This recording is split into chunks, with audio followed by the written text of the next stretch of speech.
सिद्धि की शादी के बाद वो ससुराल चली जाती है। पीछे रह जाती है भाभी रानी।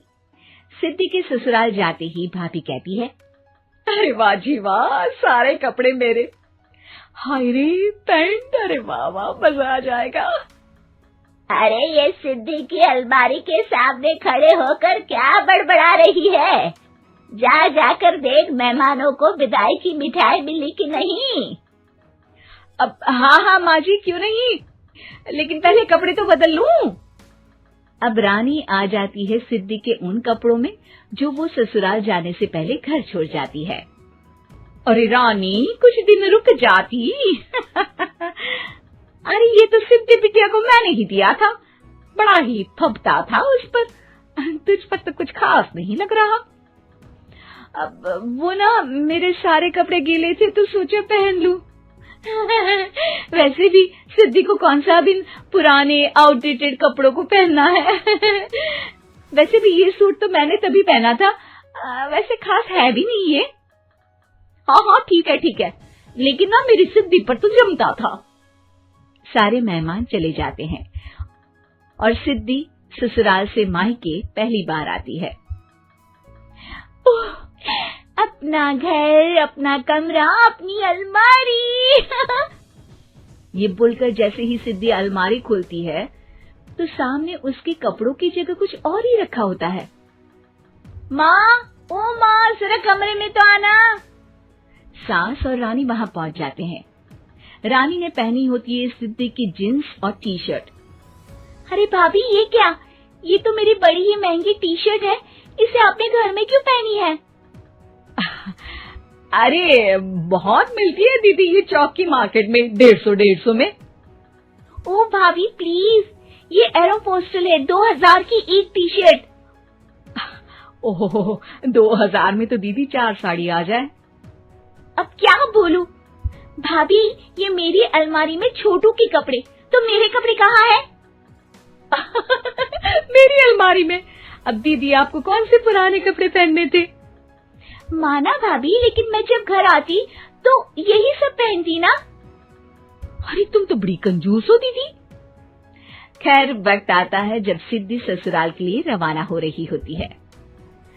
अरे रानी, अंदर से सिद्धि का गिफ्ट ले आ, लड़की पहली बार ससुराल से मायके आई है। रानी अंदर जाती है और एक सिंपल सी साड़ी लेकर बाहर आ जाती है। ये लीजिए माँ जी।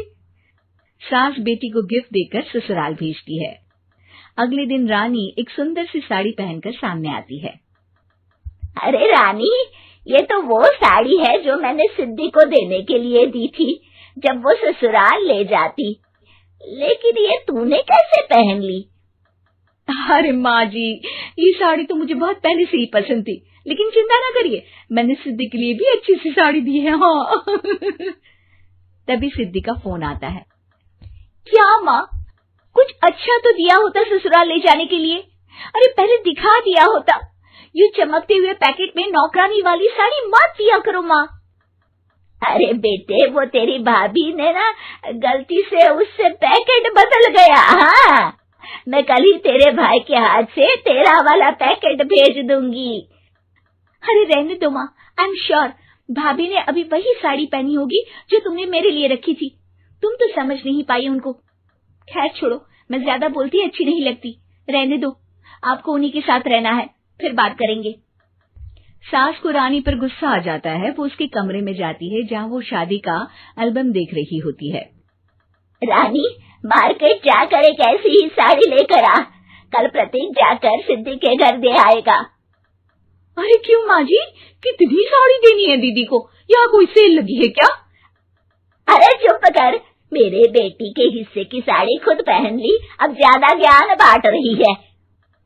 एक दिन सिद्धि का फोन आता है। माँ, मेरी सास ने आप सबको खाने पर बुलाया है। सारे लोग सिद्धि के ससुराल पहुँचते हैं। खाना खाकर वो लोग निकल रहे होते हैं कि सिद्धि की सास सभी को गिफ्ट देती है। अरे बहन जी, बेटी के घर का खाना खा लिया, यही बहुत है जो आप ऊपर से गिफ्ट भी दे रही हैं। अरे बहन जी, आप भी कहाँ इन बातों पर विश्वास कर रही हैं। सास सभी को गिफ्ट देती है, लेकिन रानी को जो साड़ी देती है वो अजीब सी हरे रंग की लाल रंग के बड़ी छाप वाली होती है। अरे छी छी, ये कौन पहनेगा? सासू माँ को तो जरी वाली इतनी सुंदर और मेरे लिए ये नौकरानी वाली। अरे भाभी, दरअसल मैं जब भी घर आती थी आप वापसी में ऐसी ही साड़ी देती थी ना, तो माँ ने सोचा कि आपको आपकी पसंद की ही साड़ी क्यों ना दी जाए। बेचारी रानी, बोलती भी तो क्या। सिद्धि और सास रानी का चेहरा देखकर हंसने लगती है, तो रानी समझ जाती है कि अपने ही बिछाए जाल में वो फंस चुकी है।